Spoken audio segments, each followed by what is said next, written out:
Em nome do Pai, do Filho e do Espírito Santo. Amém. Amados irmãos e irmãs, é com muita alegria que nós estamos aqui para juntos estudar e meditar a primeira leitura que a Igreja nos propõe para esta segunda-feira da 26ª semana do Tempo Comum.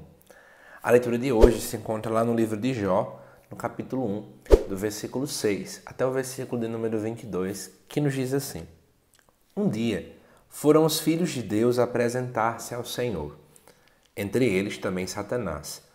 O Senhor então disse a Satanás: De onde vens? Venho de dar umas voltas pela terra, respondeu ele. O Senhor disse-lhe: Reparaste no meu servo Jó? Na terra não há outro igual. É um homem íntegro e correto. Teme a Deus e afasta-se o mal. Satanás respondeu ao Senhor: Mas será por nada que Jó teme a Deus? Porventura não levantaste um muro de proteção ao redor dele, de sua casa e de todos os seus bens? Tu abençoaste tudo o que ele fez, e seus rebanhos cobrem toda a região. Mas estende a mão e toca em todos os seus bens, e eu garanto que ele te lançará maldições no rosto. Então o Senhor disse a Satanás: Pois bem, de tudo que ele possui, podes dispor, mas não estendas a mão contra ele. E Satanás saiu da presença do Senhor.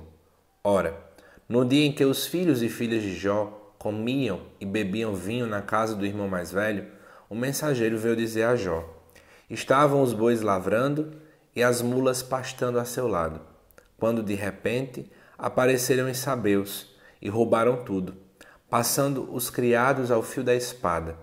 Só eu consegui escapar para trazer-te a notícia.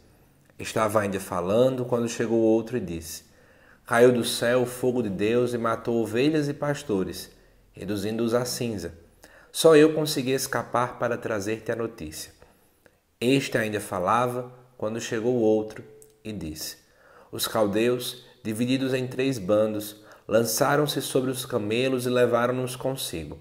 Depois de passarem os criados ao fio da espada, só eu consegui escapar para trazer-te a notícia. Este ainda falava quando chegou outro e disse: Teus filhos e tuas filhas estavam bebendo vinho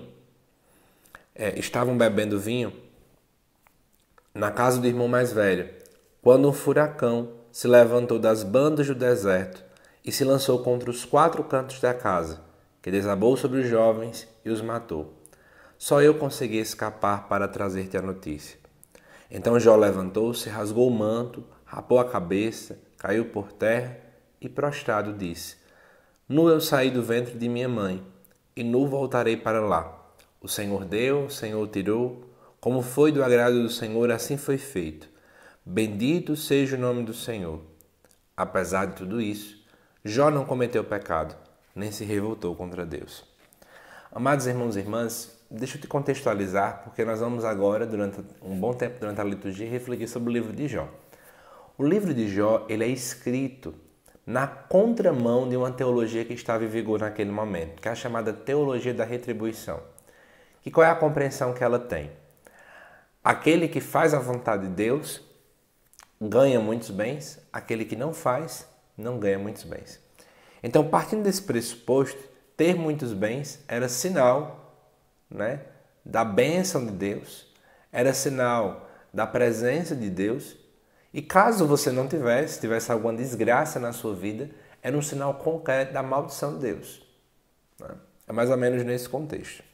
Então aqui dentro da leitura de Jó, quando vai começar dizendo, por exemplo, um dia os filhos de Deus foram apresentar-se ao Senhor, reflete os anjos. E aqui mostra a figura de Satanás. É meio que esse livro é meio como uma alegoria, a gente não deve levar as coisas ao pé da letra. Mas é interessante você perceber que o próprio diabo, quando chega diante de Jesus, diante de Deus, ele vai dizer o quê? Olha, ele é muito fiel, ele é um homem íntegro, porque na verdade você dá para ele tudo do bom e do melhor. Ele é assim, assado, não é porque ele é um homem bom. É nessa compreensão que Satanás vai apresentar-se diante de Deus. E é interessante também perceber que dentro da leitura, o Satanás vai pedir permissão a Deus para poder tentar Jó. É meio que para dizer assim, é Deus que impõe os limites na história humana. É Deus quem de fato vai dizer, é até aqui que pode ser ir. E aí configura um pouco aquela frase que a gente costuma dizer, Deus nunca dá uma cruz que nós não podemos carregar. E aí acontece o quê? A vida de Jó começa a ficar uma vida muito complicada, porque de todos os lados chegam notícias que são negativas. De todos os lados chegam para ele, né, notícias de que alguma coisa na vida dele acabou. E aí Jó faz o quê? Lá no final do texto diz que Jó rasga o manto, rapa a cabeça e cai por terra. Eram sinais de que ele estava passando por uma tristeza muito profunda.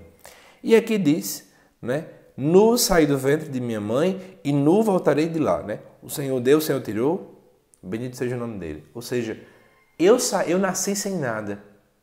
Então, na verdade, se eu nasci sem nada e eu sei que eu vou voltar, né, ao final da minha vida eu não vou levar nada, então se o Senhor tirou, bendito seja Ele. Essa é a compreensão que nós precisamos ter, né? Nós viemos a esse mundo, irmãos e irmãs, sem nada. Nós vamos voltar sem nada. Tem até aquela história como o povo fala, no caixão nós não vamos levar nada. Mas muitas e muitas vezes, quando acontece algo ruim na nossa vida, a gente começa a ter um desespero, né? Fora do comum, parece que não, aquilo dali é a minha única herança que eu terei sobre essa vida. Irmãos, a nossa herança que nós vamos ter dessa vida, a herança tem que ser o céu. É para lá que nós precisamos almejar ir. Então que esse texto de Jó possa nos fazer essa reflexão, né? Desapegar-se das coisas do mundo. Isso não é a parte mais importante. Que Deus te abençoe, amado irmão, amada irmã. Eu te aguardo daqui a pouquinho aqui no canal, às 7 horas da noite, para a reflexão do Evangelho. Até lá!